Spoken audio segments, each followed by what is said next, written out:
I'm gonna give it to you straight.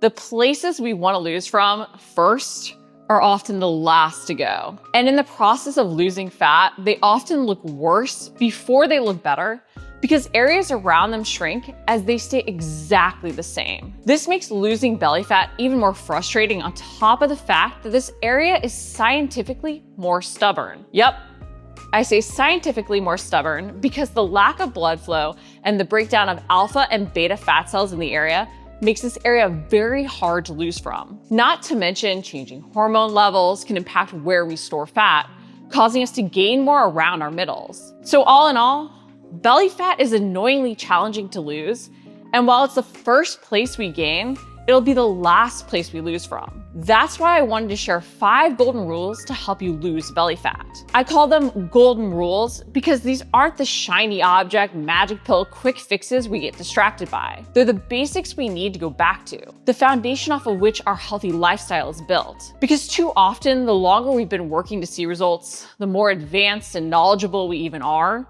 the more we get distracted by new things and details that only take us away from a focus on the fundamentals. 1% deviations in our habits add up, and 1% deviations can make all the difference in where you end up. 1% off and you're heading on a flight from New York to Japan lands you smack in the middle of the ocean drowning. So let's refocus on these 5 golden rules to lose that belly fat, starting with our mindset. And while some of you may groan at this or consider clicking back because you just want to be told what to do, some magic tactic, pause and don't. This desire to just do without reflecting on your mindset or attitude is why you're stuck. You're stuck constantly trying to find an easy fix, some magic program. You're stuck forcing yourself into habits you can't maintain long term, so ultimately give up on because they just aren't sustainable. And this is why you lose the weight only to regain it. It's why you feel like you just never lose the belly fat. Don't repeat the cycle. This is why golden rule number 1 is to ditch the all or nothing attitude. We get super motivated. We see a picture we don't like of our midsection, or we have that beach vacation coming up. So we go all in. We make a bazillion and one changes. And then when the effort doesn't feel worth the outcome, when we don't see results fast enough, we quit. Or maybe the changes just even feel so overwhelming, we never actually get started. We don't feel it is worth it to do something. But A, something is better than nothing. And B, we have to make changes that build if we want to create something we can do consistently. Because not only do we get good at what we consistently do, we are what we consistently do. Your current situation is a result of the habits you do daily. So in order to get leaner and stay leaner, we need to create habits and changes we can repeat consistently day in and day out. While not all changes will be easy, especially to start, we need to ditch this all or nothing mindset and instead focus on what we can do today to build. And then we need to even own that at times, less is more. We can't out-exercise or out-diet time. Trying to is what leads to that feeling that the effort just isn't worth it. Not to mention, you can't see true fat loss any faster by trying to train for longer or eat less. These practices honestly only lead to worse results and burnout. Which leads me to the golden rule number 2. Macros matter most. You can't out-exercise your diet, and you can't out-diet time by just cutting your calories lower. Honestly, we often need to go less extreme with the calorie deficit and eat more to fuel our muscle. Because while calories in versus calories out matters for weight loss, macros matter if you want to truly focus on fat loss and retain that amazingly magical and metabolically beneficial muscle. And if you think I'm about to now tell you that protein is key, you'd be right. Especially the leaner we are and the more we want to lose those last few pounds, the more we need to avoid a more extreme calorie deficit and focus on protein. This is where having 40% of your calories or even slightly more coming from protein is so key. Because protein will protect your lean muscle and actually cause you to expend more energy to digest it. Now, as important as protein is, we can't demonize other macros. Fats don't make you fat, and carbs don't make you gain belly fat either. Extreme restriction of either is actually holding you back from losing that stubborn belly fat and putting you at greater risk to regain the weight you lost faster than you lost it. Healthy fats are the building blocks of hormones, especially sex hormones like estrogen, progesterone, and testosterone. They also help regulate inflammation and keep cortisol, a stress hormone level, in check. And carbs play a critical role in thyroid function, providing glucose for energy and regulating cortisol levels. Eating enough carbs helps balance insulin and cortisol, providing your body with the energy it needs without spiking stress hormone levels. So focus on tracking your macros, and while keeping your protein high, Cycle higher or lower carb over the weeks and months to create balance. Now, as much as I'm a huge advocate of including foods you love and not demonizing any foods, and I practice what I preach, I also know the importance of focusing 80% of my diet on whole natural foods, because the quality of our food has an impact. That's why golden rule number 3 is focus on quality fuel. Not only are whole natural foods more micronutrient dense, providing the vitamins and minerals we all know we need for our body to function well and recover quickly, but they also often make the weight loss process easier for 3 big reasons. 1, they have a higher thermic effect, meaning we burn more calories at rest to digest them over processed foods. 2, they're often less calorically dense and more nutrient dense, meaning we can eat a larger volume of them to make us actually feel fuller and more satisfied, even while in a deficit. Number 3, whole natural foods promote optimal gut health, containing fiber and pre and probiotics, among other nutrients that are essential to a balanced gut bacteria. And a healthy gut is key for fat loss as it improves fat metabolism and an overall healthy metabolic rate. So while you want to work in foods you love to create something you can be consistent with, as the second we feel restricted, we often find our willpower and motivation fading very quickly.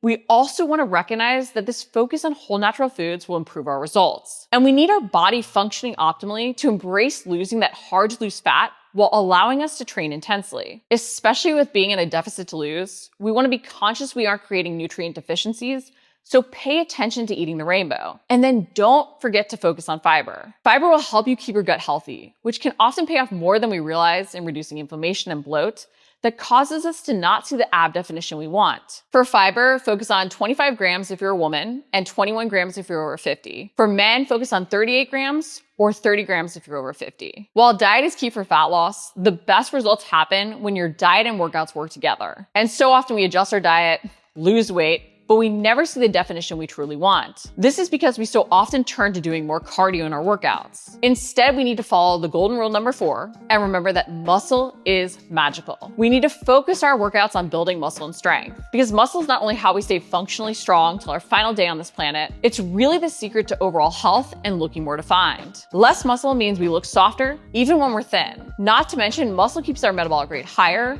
helps keep our blood sugar levels more balanced, and promotes optimal hormone levels and even better recovery. More muscle means we'll maintain better body recomp. Yet so often we do actually sabotage our own results by turning even our strength workouts into cardio sessions. We do this by trying to get out of breath, feeling worked in our sessions, and cutting out rest. Instead, we need to focus on feeling the muscles truly being worked and having a purpose for everything we include. Whether you train at home or at the gym, you can challenge yourself to build strength and muscle. The key is truly creating that challenge in our training. And the more advanced you are, the more you have to seek out ways outside of just adding weight to really push that progression. Use different training designs, combining rep ranges and compound and isolation moves. Use different tempos. Vary the types of moves you include and how you break up the areas worked in workouts. But find ways to challenge yourself and your muscles, not just make you feel sweaty and out of breath. Now that I just said to focus on strength over cardio, there is one form of cardio that is honestly super essential when our focus is fat loss, and especially losing belly fat. And that's why golden rule number 5 is to walk daily. Go on a casual walk for even just 15 to 20 minutes